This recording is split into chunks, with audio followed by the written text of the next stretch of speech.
All right. Good morning, everyone. Welcome to ISG Masterclass once more. Uh, this is the 24th lecture on Masterclass, and we believe that this has been a beautiful journey all over these last almost 24 weeks during this pandemic. Last week we had a midterm conference of SGEI, and I think many of you would have attended this session on SGI. We're coming back to our master class, and today we have again yet another important topic that is chronic pancreatitis.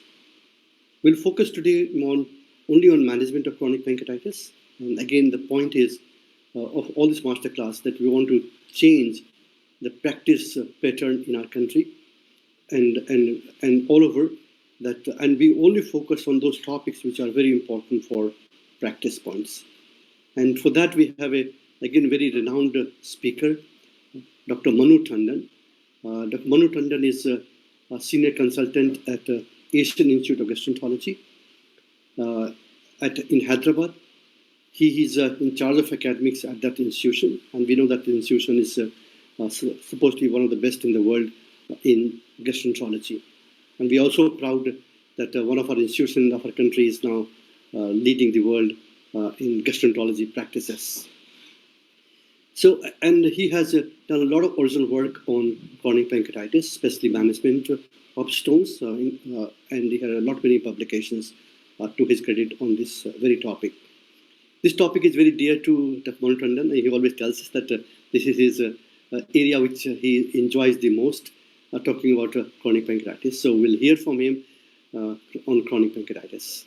We will hear more from Dr. Saraswat because they have been contemporaries in their students' life. For moderating this session, again, we have one very dear senior colleague of ours, Dr. S.P. Misra. I think everybody, all of us know him. He has been the president of ISG. He had led the society, our society, as a secretary for almost 6 years, and lot many change has come during his leadership. He is a professor of gastroenterology at MLN Institute of in Allahabad. And one thing, some of you those know that he is a great singer. So certainly we'll not have time to listen to him today, but certainly we'll focus more on the academic part of masterclass today. So with this, we welcome you once again, and may I request Dr. Saraswat to introduce the speaker, and then we go back to our lecture. Dr. Saraswat, please. Thank you, Dr. Govind. Very good morning to all the participants, and a welcome to this 24th edition of the ISG Masterclass. As Dr. Govind has already told you, we started these masterclasses way back in April, 16th April to be precise. And over these 4 months, I'm happy to note that ISG Masterclass has set a kind of a precedent and a trend for the virtual teaching in gastroenterology and in many other areas for the whole country. And today, apart from ISG, we have had leading programs and webinars from the INAZL, who are doing a research methodology series. Many of you would have participated in the recent SGEI midterm virtual conference. And a lot of now the virtual calendar is getting very crowded with a lot of events and programs led by institutions and also supported by industry of quite high quality available to the viewer at present. As you all know, the ISG annual conference this year is going to be a virtual event in the third week of December, 19th and 20th of December. And we propose to continue with the ISG master classes till close to this time.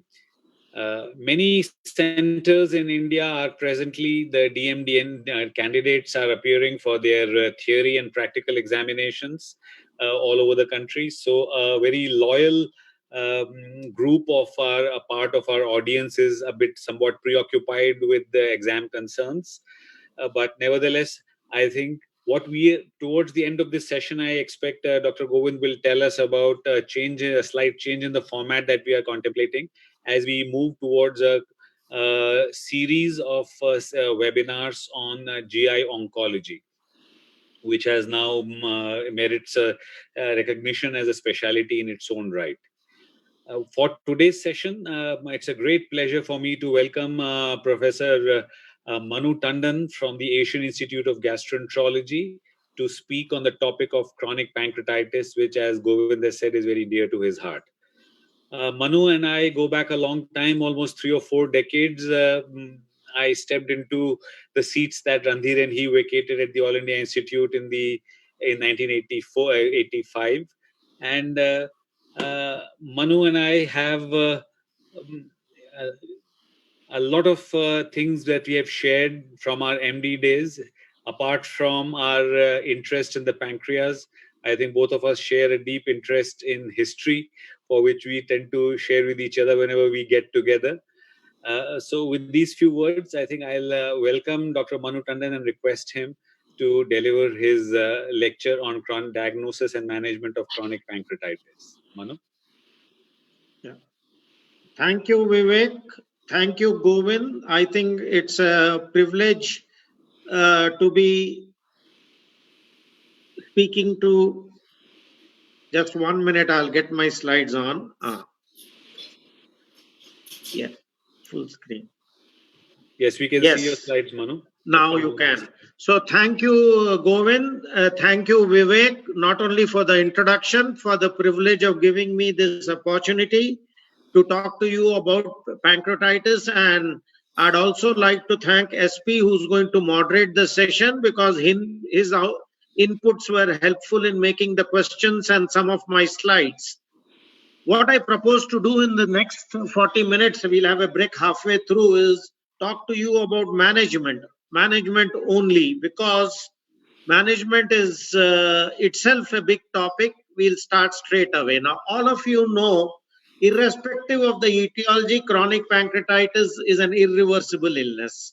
You will have pain as a dominant symptom. It may be as high as presenting in 75, but it can be 95% of patients, it will come sometime or the other. And people not in our country where idiopathic pancreatitis is more common, alcohol, if present as the etiology, the pain incidence is more. Whenever we talk, coming straight away to the topic, whenever we talk of pancreatitis, we talk of pain, exocrine insufficiency, and the complications of pancreatitis. Let it be very clear when you are managing that there is no cure yet in pancreatitis. I'm not talking about pancreatectomy and islet cell transplant, being more practical. Now, clinical scenarios come in 3 settings. You will have someone with a ductal obstruction, which could be stricture or calculi induced. You could have pain or the symptoms after decompression, either endo or surgery, or you could have a pancreatitis with hardly any ductal change. And depending on this, we will tackle our management. We will, the mechanisms, again, this is a topic in itself. The management, the mechanism of pain is multiple. The commonest in more than 60% is ductal hypertension due to an obstructive lesion. You have oxidative stress, which I'll tell you later, induces inflammation. You can have nociception. For those of you who don't know nociception or are not familiar, nociceptors are receptors which identify noxious stimuli. The noxious stimuli can be pain, inflammation, can be pressure, can be pain. And then it is carried via the spinal cord to the brain. So you can have neural mechanisms, ischemia, inflammation, and ductal pressure. All these can contribute to the pain that is present in pancreatitis. Let's begin with pain. How do you manage? We'll tackle all these one by one. Well, very obvious, alcohol and smoking. Smoking is an independent risk factor. I'm not talking about etiology. Must be stopped. There is no respite if you continue your habits. The role of diet is a little debatable. People say you can take a normal diet, people say you can take what you can tolerate. I'm just raising some issues which have been raised in the past. The evidence is really not very strong. Small feeds, not very fatty, rich in folate, especially for alcoholics, and in antioxidants. So, definite lifestyle changes, especially getting rid of any precipitating factors. Then we come to pain. The WHO ladder is nothing new. All of you are familiar. The only difference in our country is we rarely use morphine and pethidine as a part of pain relief. If the pain relief does not come with, let us say, tramadol, opiate agonist, then we either use a patch or may think of an celiac block, which I will talk about a little later. So the pain ladder, start with the minimum dose, go up, see that no addiction takes place. All of us know the negative effects of using painkillers, right from NSAIDs and the opioid bubble also. What about oxidative stress? Now, pancreatitis is a SNR event. And at the SNR level, you have these free radicals which are produced. And from this slide, you can see that eventually it leads to mediating inflammation, leading to the development of pain. So, are we justified in treating with antioxidants as a part of therapy? This is a randomized, this is a meta-analysis chart. It's a very busy chart. Don't go about it. 6 studies spread over 30 years. But I'm going to concentrate on one, Pramod Garg, which is from India and very well quoted, where he used this combination. And what were his conclusions? There was a reduction in number of painful days. There was a reduction in number of analgesic tablets, and a number of patients who became pain-free were higher. And so he concluded that this supplementation was helpful in patients with pain with CP. Okay, there are many skeptics. Does it really work? And then there was this study from UK, Sirivardhana's. This showed the other end. This showed that there was no benefit. So what they found out that in either group, both with antioxidant and with placebo, there was really no change in the overall pain relief and analgesic use. But then there were some dissimilarities.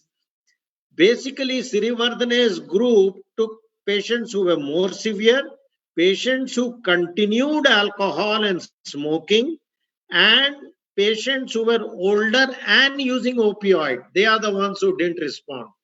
Whereas Pramod and Bharadwaj's group, they in a sub-analysis says that people who took alcohol as an abuse still after the onset did not respond, whereas the others did.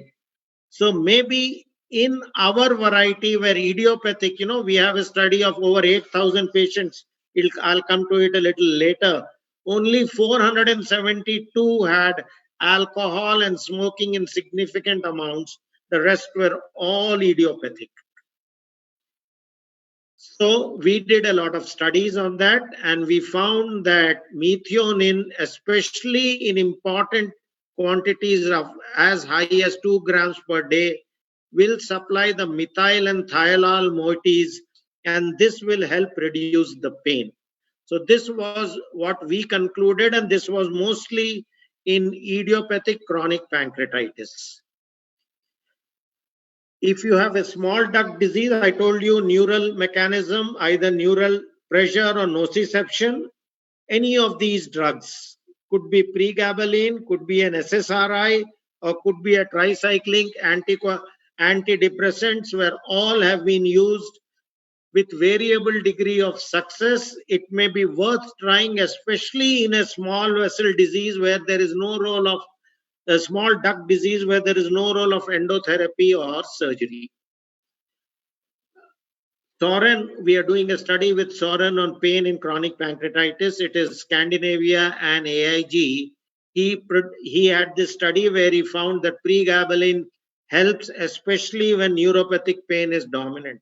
You get rid of ductal hypertension, if it doesn't improve or there's a minimal duct, use pregabalin, and found there was an improvement in the pain score. We did a combined study where we combined both pregabalin with an antioxidant. This is again in the group who have no significant ductal hypertension, and the mechanism most likely is neural, and found it to be beneficial in all those patients where the ductal hypertension was either treated or not there. This role of pancreatic enzymes, this is especially for pain, I'm going to take at the end of the talk when I talk about the exocrine insufficiency.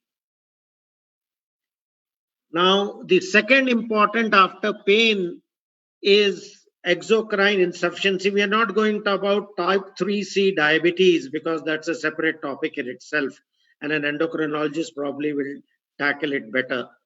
Now, enzyme insufficiency, all the three enzymes eventually go down, and that is how malnutrition occurs, and malabsorption, malnutrition. Most of the time, it is a compensated PI. There is a decrease in the output, but clinically there is no significance. And decompensation only occurs if there is extensive destruction and more than 90% of the pancreatic parenchyma is destroyed. Now, there is a school of thought, because clinically it may not be evident, that you can start enzyme replacement if there is weight loss in chronic pancreatitis, excluding malignancy and diabetes. There is no other cause. You feel it's only pancreatitis and significant weight loss, you can use enzyme. That's a school of thought. What is the incidence? Most of the people develop exocrine in the second or third decade. Only in alcoholics it occurs early and in the first decade. We had this study where we found that ICP, idiopathic chronic pancreatitis, it was generally in the second decade. And most of the time, when it is severely decompensated, you have clinical evidence of steatoria. Let me tell you, the steatoria in our series of first 5,000 was less than 8%. One of the explanations given was that Indians as such have low fat, and so probably the steatoria is lesser. Now, of the enzymes, lipase is the rate limiting factor. Many reasons are given for it. First, lipase has no substitute, whereas amylase and the proteases are available, let us say, in the saliva on the brush border. Lipase is degraded very quickly. It is degraded once the pH is low. It doesn't rise above 6 because the bicarbonates also are low in chronic pancreatitis. And you begin to get clinical malabsorption as steatoria when it drops to 10% or less. So you will see that most of our, I'm not mentioning any enzyme preparations, that when they say number 20,000, 40,000, 10,000, it always means the lipase units. Unfortunately, we don't have a uniformity. People write USP, international units. We are yet to get a uniform marker of lipase measurement. Is enzyme therapy new? Vivek told you I'm a fan of history. 1937, 1941, people much intelligent than us before any investigations have published data that enzymes are beneficial in pancreas. They are giving the strengths also, and these are papers from 37 and 1941. How do we give them? There are two forms, enteric coated or non-enteric coated. You know, this coating, when you do, they're microspheres and they are pH sensitive. It dissolves only in the duodenum, and then when the pH goes above 5 or 6, it begins to take action. SP especially pointed out there is a strong limitation to this. Enzymes are only from porcine yet, and it may be offensive to certain sects of people. Unfortunately, we have no genetic engineering yet for enzymes to replace the pancreatic enzymes. How much do we use? There is no single cut. We at our institute generally give between 25 to 40,000 with a meal and 10 to 25,000 with a snack. In cancers, it is advised that you take as high as 2 lakh units per meal. You should take it ideally at the beginning of a snack or in between a meal. If you are having 2 rotis, have 1 roti, have the enzyme and take the other one. Now, there is a flexible and individualized enzyme therapy. There are companies which have come with a device where you can titrate the dose according to the diet you take. You take a very high fatty food, you can increase your dose. So that is a new development in the delivery system. Should we use the PPI? Yes, you should.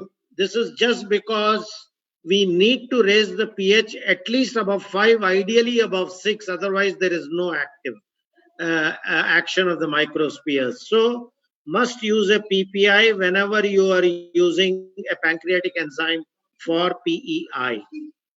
Yet, we have patients who don't respond. This could be ideally for many reasons. Non-compliance is the commonest. Low dose, inappropriate dose, inappropriately taken. The cost, it's a lifelong therapy, it's very costly.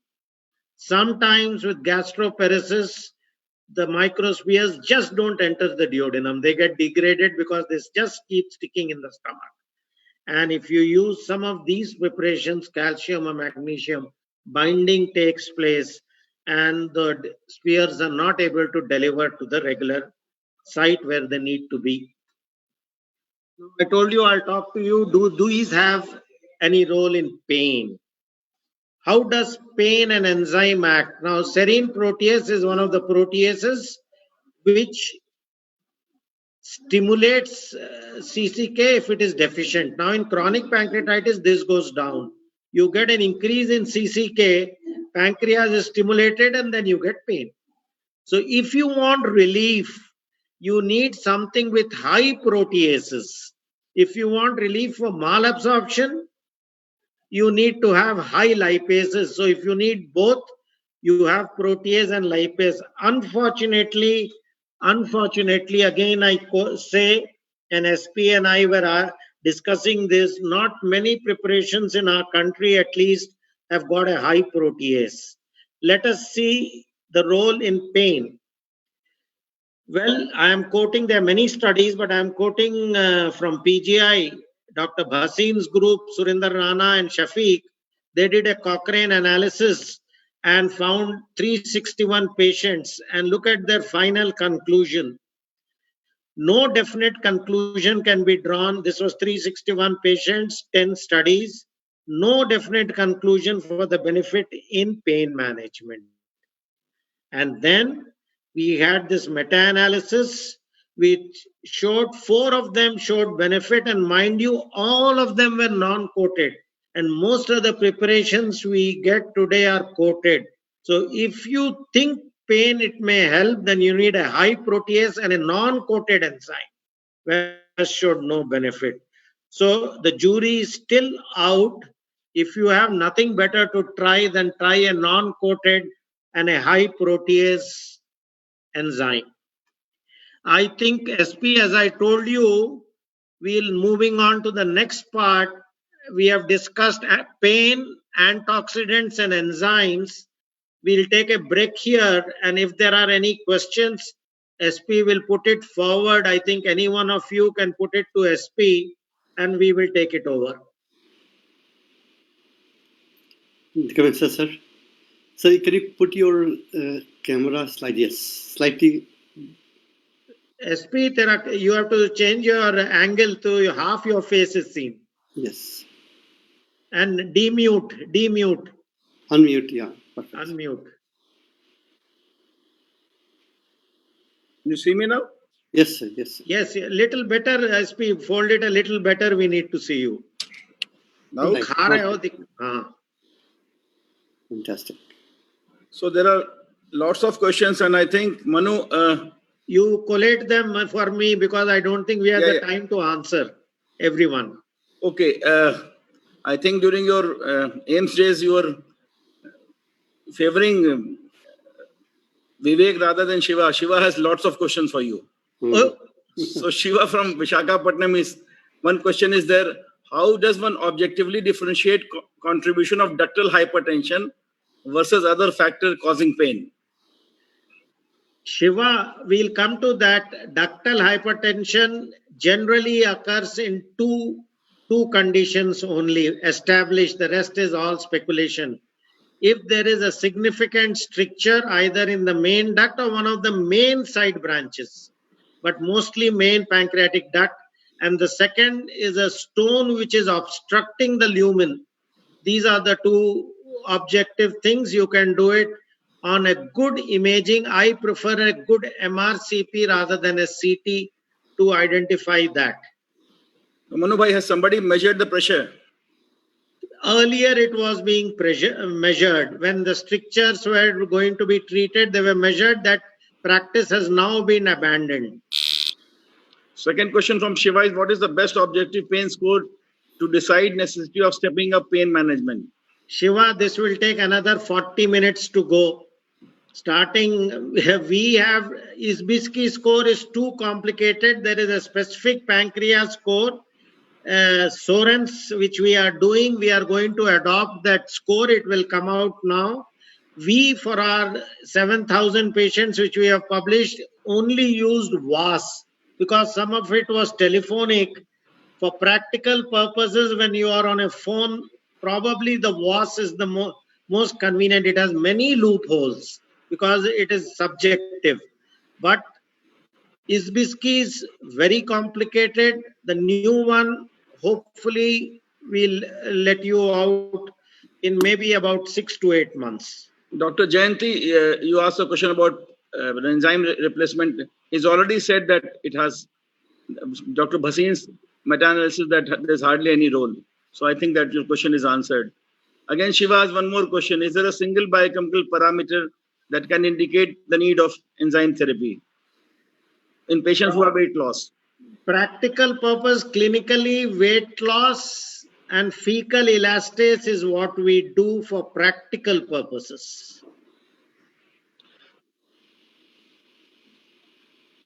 Do we have a to give it? Only lipase. Fecal elastase and weight loss. Besides, of course, Titoria, which is very obvious. So can you repeat the question, sir? You have Do we have a preparation having only lipase? I don't know if one of you can answer. To my knowledge, no. The common ones I use have got more than lipase. So I'm not sure, but if anyone of SP, Govind or Vivek has got an idea, you take it. I don't know. So Kailash Kole from Mumbai, if pain resolves, patient improves nutritionally, can the patient be given stent-free trial? We have not talked about stent, I believe. We have not yet come. If there is if he is relieved, stenting and stone, we will come only if pain is present. There is no indication of blasting stones if there is no pain. So symptom relief, what are you going to remove the stone for? To relieve pain. He has no pain. Why do you want to bother putting in a ESWL and ERCP? So there's a question from Dr. Pradeep Nigam from Riva. Yes. MP. One side you said that Indians have low fat, but studies have shown that they have high visceral fat. NFLD. Vivek, your field, please. I passed the question. I think you can move on to the next one. I think this we can. This is a tough one to answer, Dr. Nigam. We have, I think it's a genetic build with truncal obesity. The majority of the ICPs that they come, very few are really obese. Most of them are thin built and they don't have obesity. It's not a general rule, but I'm just telling you. Dr. Shubhamoy from Kolkata says, why non-coated enzyme? Because they have been found to be better in trials. Yes, in pain, especially in pain, not for malabsorption. So this answers Dhruvin Shah's question from Chennai, whether coated or non-coated. Non-coated is better for pain. Yeah. Dr. Ramkrishnan Baral from Kathmandu, he's asked, role and dose of pancreatic enzyme in chronic pancreatitis pain management. You have already told about that. I feel there is no role really in the present preparations. But what about the non-entry ones? SP, are we getting them in the market non-entry? That's the problem. That is, what all they come and project to us is microspheres, entry coated, good delivery. We don't need that. Dr. Arun from Chennai asked, do we need to give PPI? PPI is given to decrease the pH. Basically. Yes, to make it 6 and above ideally. Dr. Matthews from Chennai asks, how much protease is required for pain relief? That's a tough question, Matthews. That's a very tough question because we don't have studies. The 4 studies, all of them had less than 10,000 units. Again, the units are different in each pharmacopoeia. So, less than 10. We have no controlled studies with high proteases or an optimal dose. Dr. Alvin, your question has been answered from Madurai that is non-coated available. Non-coated is not available in India. Dr. Bhavesh from Bhavnagar, how common protein and carbohydrate mild digestion in chronic pancreatitis? Well, incidence. much later than lipase.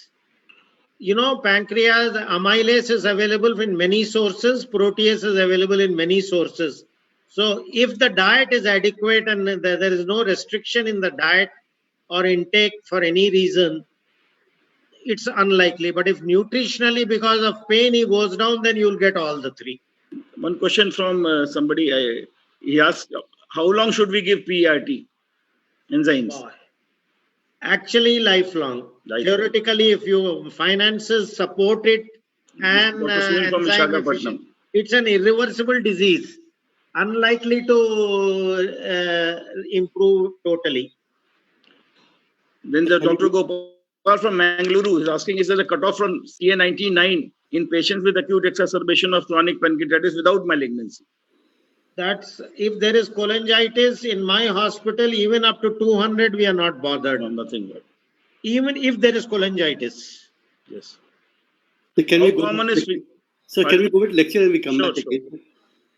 Okay, I believe we have to move back to the lecture. There are many questions coming up. Never mind. Okay, so shall I start the lecture again? Yes. Okay, now we come to what Govind and Vivek told me, my favorite topic, endotherapy of chronic pancreatitis, pain relief and associated issues. Well, this is pancreatitis. Irrespective of the etiology, all this happens in chronic pancreatitis, and that is why it is a challenge for the endoscopist. And this is what we are going to see very briefly in the next part of the talk. We are going to tackle this one by one. We were fortunate to work a lot in this field, and this is an invited review. Endoscopic approach, we have 2 types of issues, minimal duct disease and Shiva's question, large duct, where there is ductal hypertension because of a lesion. Well, again, history, Vivek, I cannot miss history without, in my talks, the 2 pioneers, Peter Cotton on your left and the late Michel Kramer on your right. They are the pancreatic endotherapy specialists. See Peter Cotton's car, it is labeled, numbered ERCP1. Probably one of the earliest to do ERCPs. Dr. Michel Kramer was a good friend of our institute, and our ESWL, which has now gained recognition world over. Initially, I was lucky to have his guidance when we set it up. And the biggest, sort of a boost came when 5 years later, he sent his resident to come to us to learn ESWL. So Kramer, till his death, was a very good friend and supporter of AIG. These is from his own charts. The first 6 pancreatic endotherapies is done. It's in French. I can only tell you in the lower half, one of them died deceased, and he thought it was because of Valium. And if you see 3, he was unable to cannulate. So even the champions, don't worry if you're not able to do an endotherapy. These are the champions. This is all when he came, he handed it over to us because I was keen to get. And this is the first case of pancreatic stone that he removed almost 45 years ago. Mid-pancreatic calculi removed at ERCP. Excellent. So these are the champions whom we have followed today.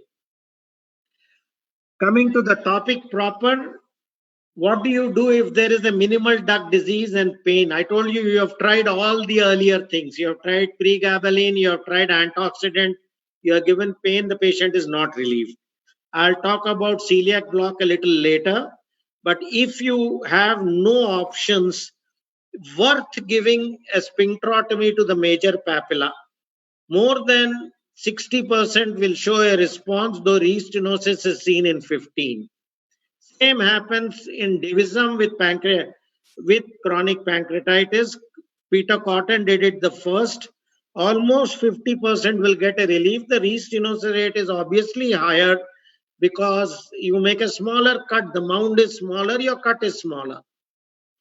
Now, a question which are practicing, this is more meant for the gastroenterologists who are doing ERCP. Do we need to do a biliary sphincterotomy? Yes. If there is cholangitis, if the CBD is persistently 12 or more of the alphas is at least 2 times above the normal on 2 occasions. Sometimes we do it just to access the main pancreatic duct, but that's a relative indication. So let us take the lesions one by one. Stricter Shiva, earlier there was a pressure measurement. There is no longer a pressure measurement. The only thing we must make sure in malignancy, 10% or more in Ramesh's study, we find the incidence a little lesser than that. What eventually turned out to be malignant after 20 years. But if there is a single stricture, you can attempt endoscopic therapy, maximum with 2 proximally. If there is a chain of lake, send it to the surgeon. Dilate it with either a Sohendra or a balloon or a bougie and push in a stent. You may get a relief, as I mentioned, between 70 and 90%. This is, we are dilating a stricture with a Sohendra, and a single pancreatic stent gives relief, as I told you, between 70 and 90, but there is a very high recurrence rate once you remove. Unfortunately, till today, the guidelines do not talk about type of stents, number of stents, when do we exchange. Most of them is arbitrary when you have symptom or when you come after 3 months. Costamania, did multiple biliary stenting. Well, he also propagated multiple pancreatic stenting, where he found multiple plastic stents, 95% relief, and a relief which is very high even on a 3-year follow-up. This is not our slide. It is borrowed when Professor Costamania came to us. 3 pancreatic stents, 1 biliary stent in case of CBD and biliary strictures. Well, metal stents can't be far behind. We initially had straight, simple covered stents which had a problem of migration. The Koreans invented a bumpy stent, which when placed, the bumps, take up to the contour of the pancreatic duct, but we still are not sure of the long-term efficiency. And there is always a issue that their inner flange, however soft you make it, can hit upon the undamaged duct and produce a de novo stricture. So this is again, the jury is out here. And what do the guidelines say? This is the latest guidelines.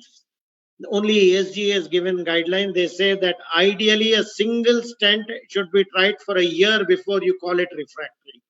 And I have not mentioned in this, metal stents are only to be used if it is in the setting of a trial. Don't use it in a routine patient. So the advice for all of you practitioners is, who are starting their career, single or multiple plastic stents, full stop. What about CBD strictures? You get them in as high as 50%, but many are asymptomatic. And the crucial thing is, they respond very poorly to plastic stent, especially if there is a pancreatic head calcification. It is the single most important factor in a poor response. Again, a meta-analysis, varying results in single and multiple stents from 10 to 90%. You can see the results. We did a study. Here we are putting multiple pancreatic stents. See the second arrow. Oh, it's gone back. The second arrow is in the dilated PD. It's just showing chronic pancreatitis with multiple stents in the CBD. 2014, we had a multi-center study. We contributed out of the 180 patients, 77 of pancreatitis from our center. 1 year dwelling time, migration 20%, good success rate. This is the study from the same one. And then there was a review same time which showed a fully covered metal stent showing a response close to 80% compared to less than 40% for plastic stenting. Sandeep did a same study, a long-term follow-up, 5 years, good response in 60, and there are two factors where it doesn't work. One is the length of the stricture, where it is 2.3 plus or minus a little, or the severity of pancreatitis. Severe pancreatitis, long CVD stricture, poor response. Let us move on to calculi. This is what we get in our country. I'm not talking about alcohol. Large calculi in the head and body, calculi in the head, body, and tail. Young adults, dense, mostly non-alcoholic. What do we do? Small calculi. I'm not playing any videos because I'm sure this platform will not support videos. Standard ERCP, remove it. Large calculi, we have got three things and we'll talk about them one by one. This is a video we are not showing, but on the right, I just wanted to show sometimes if you are lucky, a large impacted calculi 6 centimeters long, we are able to remove endoscopically also. But this is a rarity, an exception. Why don't we use a Domia basket? For two reasons. Complications are 3 times higher as compared to biliary, and the success rate is terrible, less than 10%. Same with spicoscopy. It is now accepted. It's a challenging procedure. You need special training, special equipment, and there is a greater incidence of complications. What the guideline says, only if a good ESWL has failed, then under expert guidance, you must try spicoscope, pancreatoscope, and lithotripsy. And why does this happen? For two reasons. The PD is tortuous. It's not like the CBD straight where you can pass in a scope. The scope, mostly the fibers break. Second, the diameter is not big. You need a fairly good 10 French is the size of the spicoscope. You need a large diameter, and sometimes it's not there. So again, coming back to the guidelines, I think without fail, they say that if the calculi are large, you must subject them to ESWL. And how do you make a ESWL successful? Choose the right patient. And so this was a question. Do we need to do anything if pain is not there? The answer is no. Ideal indication, large calculi, head and proximal body where pain is present. Don't do it in a patient with a mass with multiple calculi, multiple strictures, pregnancy, and of course, if you have cholangitis due to CBD, first correct it before you send it to ESWL. So coming to our 3 index cases, the first one is ideal, head and second one, yes, if you are good at ESWL, head and proximal body. The third one is extensive, send it to your surgical colleagues. Some photos pre and post showing a lovely clearance and stenting. In a divisum, very large calculi, totally cleared, and we have pushed the stent. We, of course, I told you, we are fortunate to have a lot of data, and over time we have presented it in various series. It started 10 years back with 1,000 cases, and the last one is exactly last year, 10 years later, more than 5. We now have 7,000 cases with some very good results. Clearance, short-term pain relief. And we compared it with our, those time the highest in the world. This was the chart. And you see response is seen in 48 to 85%. We were somewhere in the 80s. Now, this is a disease of the young, especially in our country. So there's no point in getting a relief for 2 years or 3 years. We had a follow-up of up to 8 years and found that 60% of the patients, this follow-up is now 14 years, and we are on the way to publishing that also. 14 years follow-up, 60% relief, surgery has been avoided. So there is a definite role if you select the patients properly in long-term and short-term relief with ESWL. You measure success in the term of quality, pain relief. Again, Shiva, we used VAS score. We use it for analgesic use and number of hospitalizations. Leaks are extravasations of the PD. They can occur not only in chronic pancreatitis, in traumatic areas where there's no pancreatitis, or in acute pancreatitis. It can lead to any of this, ascites, effusion, or a fistula. This is a classical leak, chronic pancreatitis in the mid-body and going into the left pleura. If you are able to bridge the leak, disconnected duct is something which I'm not talking today because that's a topic in itself. You get a 90% resolution. Even if you can't bridge, just place it proximal and you'll get a 50% resolution. And just make a transpapillary cut, you can get a relief in a decent number. One of our registrars, who's now a consultant, did this study. We presented it a decade ago. You see the last figure. If you do it early, the cost in rupees was 90,000 if you did it early, and if you kept it long and treated with taps, antibiotics, the cost went up to 3 lakhs.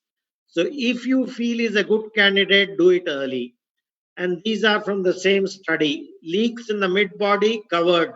Leaks in the mid-body, stented across, good relief. Finally, very briefly, because I am not an endosono man, but I'd like to tell the newcomers, especially that this is the new modality now established, diagnostic for early chronic pancreatitis. It is the best method to establish. Whereas for therapeutic, pseudocyst drainage is ideally done using an endosono. I have not done an ERCP guided drainage for the last 6 years because we have got an excellent team who's doing endosono, because you can tackle the advantages are away from the wall. You can identify the vessels. You can go into the dependent area, and you can also see the response to your drainage. So endosono has become the standard modality of draining fluid collections and wounds. There's no video, so there's no point in playing this. We will move ahead. Sometimes for technical reasons, it is between 5 to 10%. You're just not able, either there's a narrowing of the duodenum or you're not able to access the PD. In expert hands, EUS can be used to enter the PD, and antigrade, you can pass a wire or a stent. This needs expert hands, and the success in different studies varies from 75 to 90%. I told you celiac block for all those patients who have no response. Either you have cleared the ducts or they are small duct, and all you have tried. You can either, your radiology colleague can do it, or an endosono guided it can be done. Response, however, is not very encouraging. We did a study and found a 60% response only. But there are studies to show that it is superior to fluoroscopy as EUS guided. You can have, again, there's a debate, ganglion or the nerve. That I think we'll leave it for another day. The final few slides. Surgery, 2 decades ago, surgery was the only treatment for chronic pancreatitis. It still is for many cases. And you have these papers which strongly indicated that surgery is better than endoscopic management. Kahan study and 4 others were there, but there is a limitation. There were only 39 patients. Selection bias was there. So we will again not go into the debate. What we have to decide is not whether to do surgery or endotherapy, but which is a good patient for surgery and which is a good patient for endotherapy. That is it. They are not competitive, they are complementary strategies. And it is the clinician who judges who goes where. And my next slide will tell you how we summarize. Since, of course, I am a gastroenterologist and an endotherapy, I will definitely highlight the benefits of endotherapy. You see the last line. In properly selected cases, endotherapy is offered as the first line of treatment for CP. High success rate, low morbidity, you can repeat the procedures, and even if you fail, you don't hinder a subsequent surgery. And this just about summarizes it. Non-dilated ducts, medical treatment, you can do a sphincterotomy, medical includes everything. A ganglion block. Pancreatitis is very extreme and very few people adapt to it. Non-dilated, pain dominant. Dilated duct, if you have ESWL indication or a stricture in the head, ideally do an endotherapy. Failure, or if there is a chain of lake, multiple calculi, or a mass where you're not sure whether it's malignant or inflammatory, call your surgical colleagues. So again, the emphasis is on deciding on each individual basis which goes where, medical, endo, or surgery. Thank you for listening. And should I take up some questions, SP, or do you want me to wait for their questions? Manu, I think, Manu, if you could stop sharing your PPT, if this is your last slide. Yeah, I have a few questions to ask. As should I put it first, or should I leave it for the end? First, you start with a question. While the question is being answered by the audience, we can take up a few questions which I'll put to you. Okay. Answers. Let's have your first question. Govind, Yogita, this is my first question for people who have heard this. You will have to give a feedback, and Yogita will tell us which is not an indication for biliary sphincterotomy. Mostly the webinars are boring, so many people tend to log on and go to sleep. So let's see. SP is laughing because he and I sleep in most of them, no? So I want the answer to this. Yogita, if you get an answer, tell me. Otherwise I'll give the answer. Majority where? No answers to come on the poll. Next question. I'll do the next question and then you will take up. No, Manu. Let's wait for the answers, okay. No? Okay. So maybe we can take up a few questions from the chat box while we wait, and Yogita and we tells us the answers. Okay, Manu bhai, there's a question of what is the rationale of putting in a stent when the PD is dilated and the patient is having pain? I'll tell you, there are two patient dilated without anything, without a stricture or stone. That's what I assume. The question is from Dr. Chandrakant from your institute. Yeah, I agree, but Chandrakant is a tough fellow to answer. If there is a stricture or a stone, it is obvious. If there is no stricture or stone and pain is dominant and still not responding, I showed you in a slide, 65% of patients will respond to sphincterotomy plus minus drainage. That's right. I think then the inference is that the level of obstruction is at the sphincter. The sphincter is the site of obstruction and is causing the pain. And so if that system is dilated and there is pain, the pressure will go off. In doing a sphincterotomy and plus minus stent. Adequate sphincterotomy or stenting.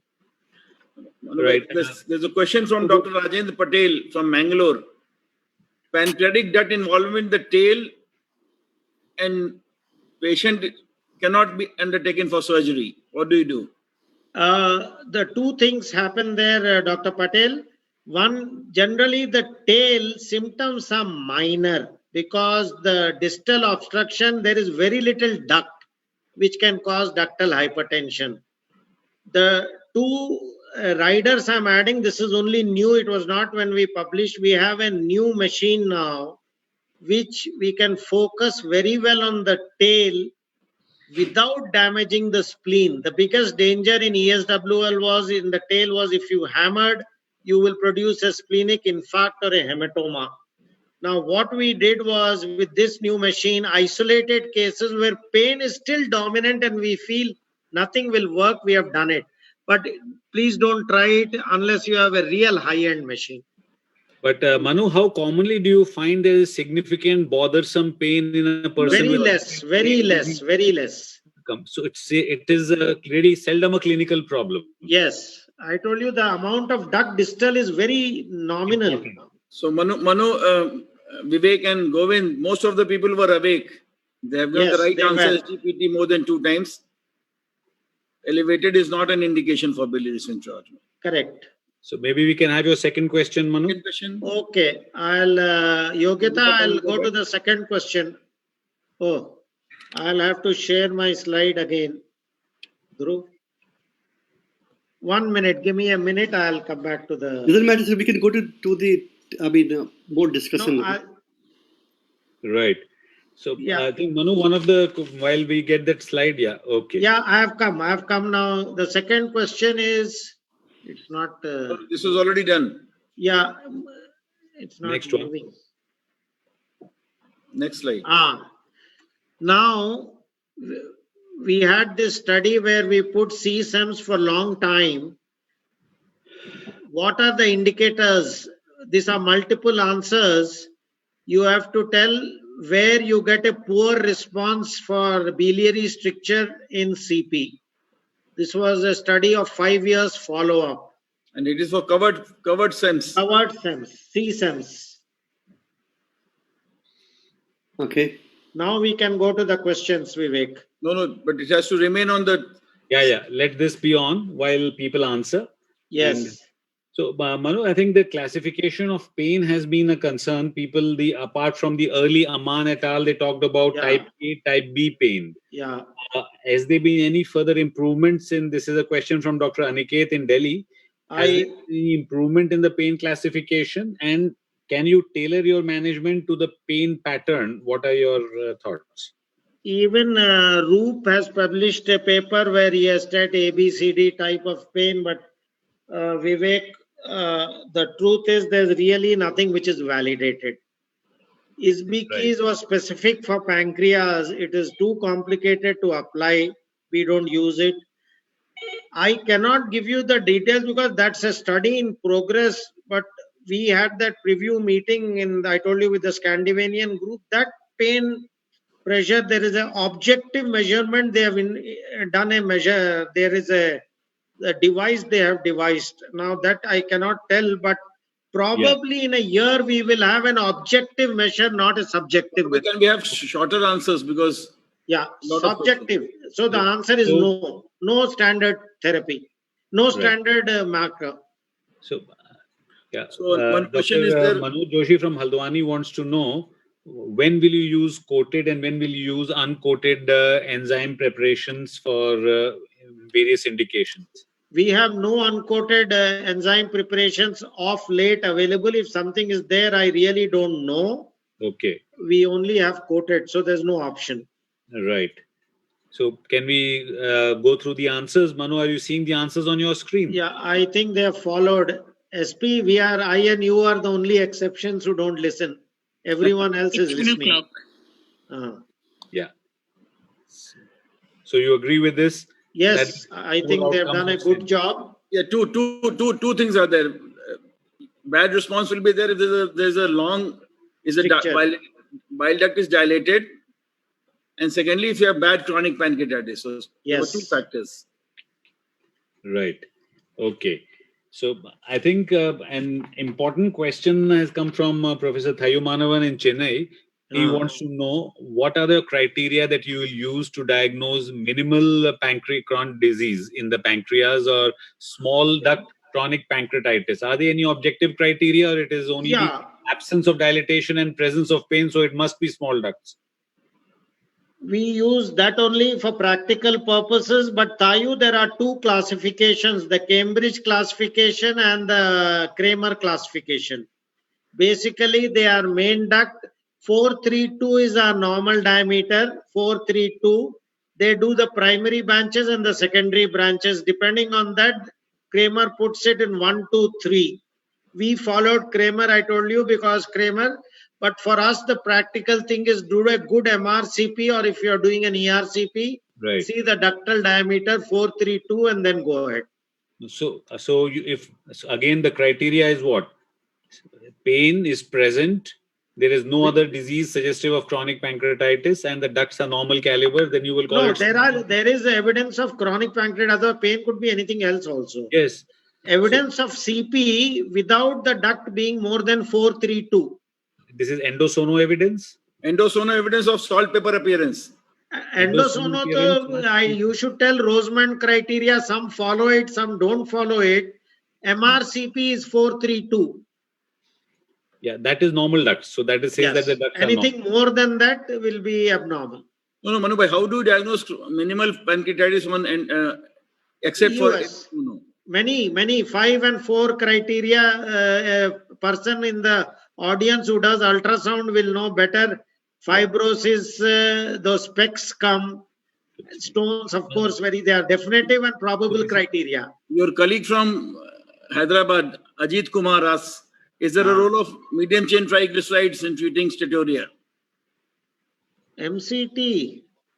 Yes, in dietary management, definitely people suggest, because it goes directly in there in the portal system.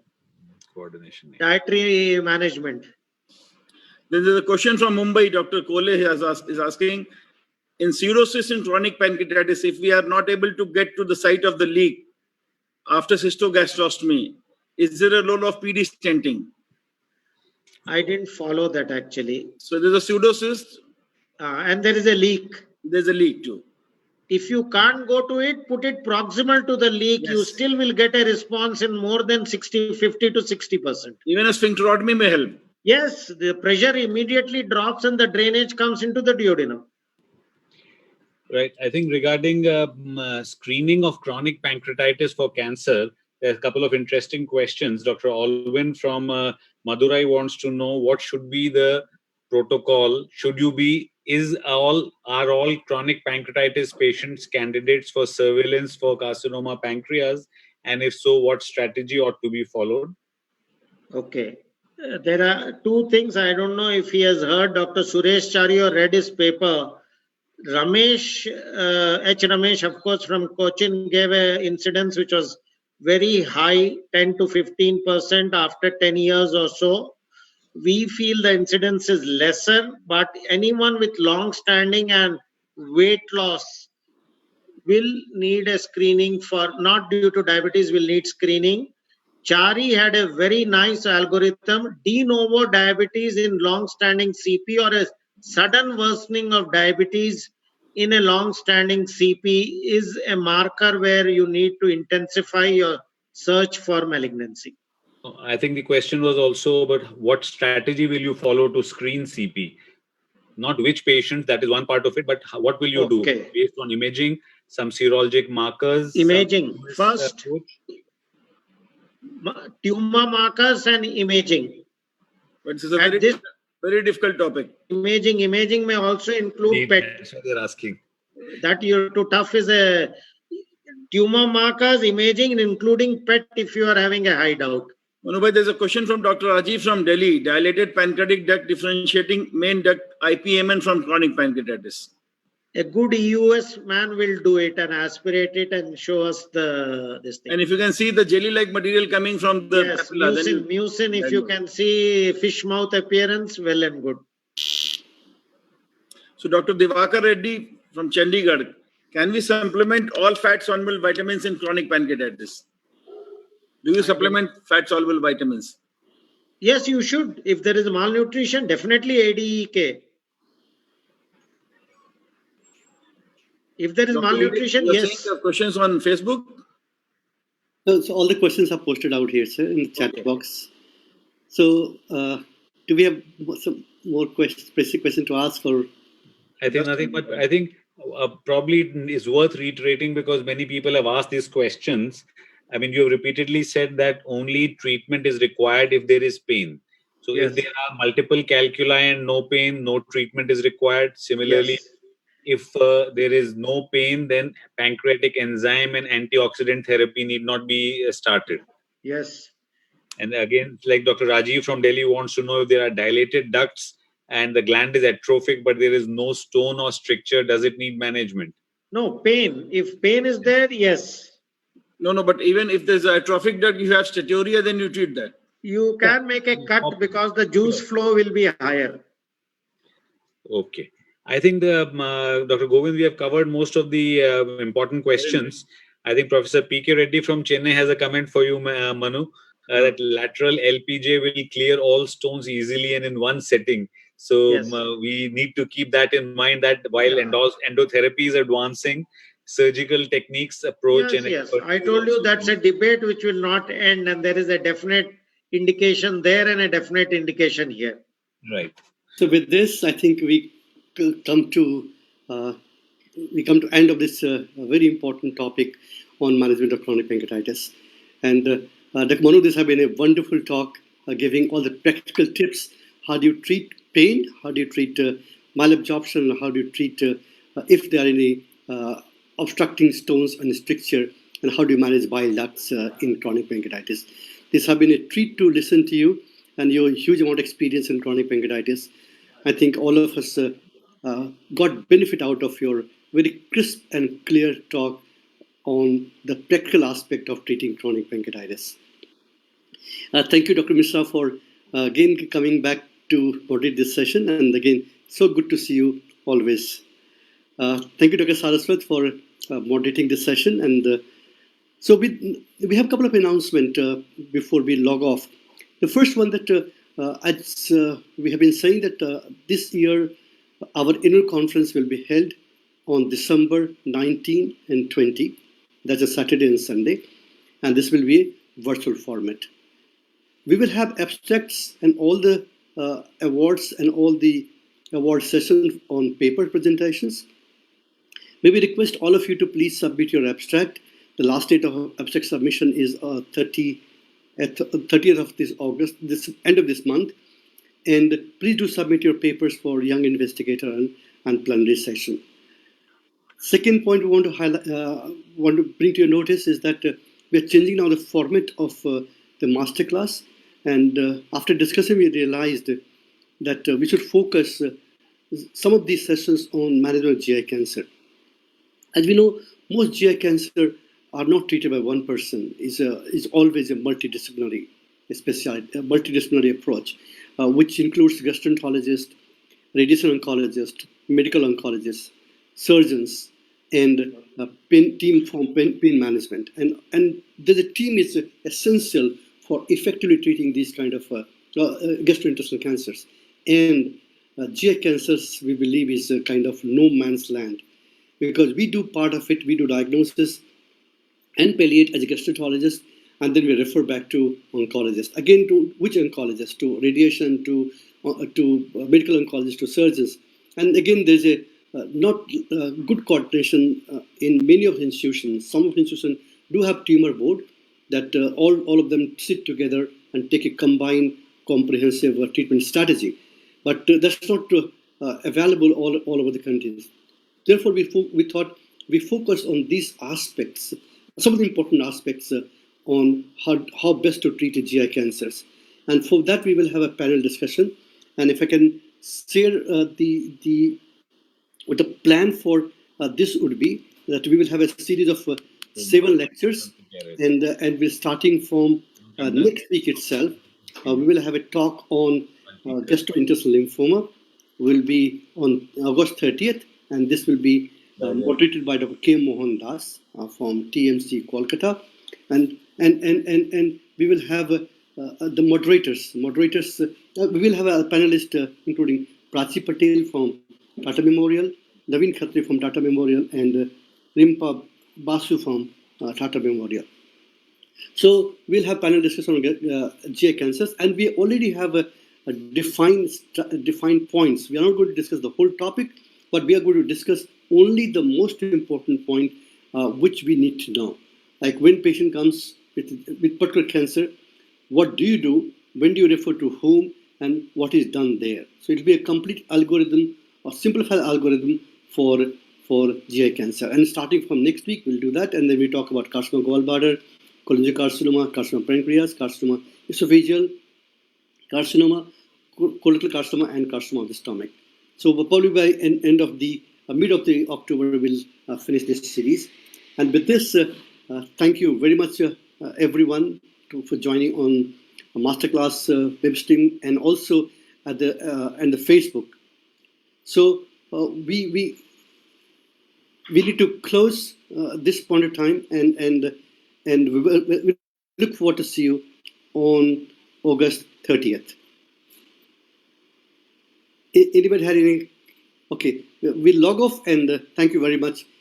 This last 4 sessions were supported by Torrent Pharma. We thank you, Torrent Pharma, for supporting these master classes.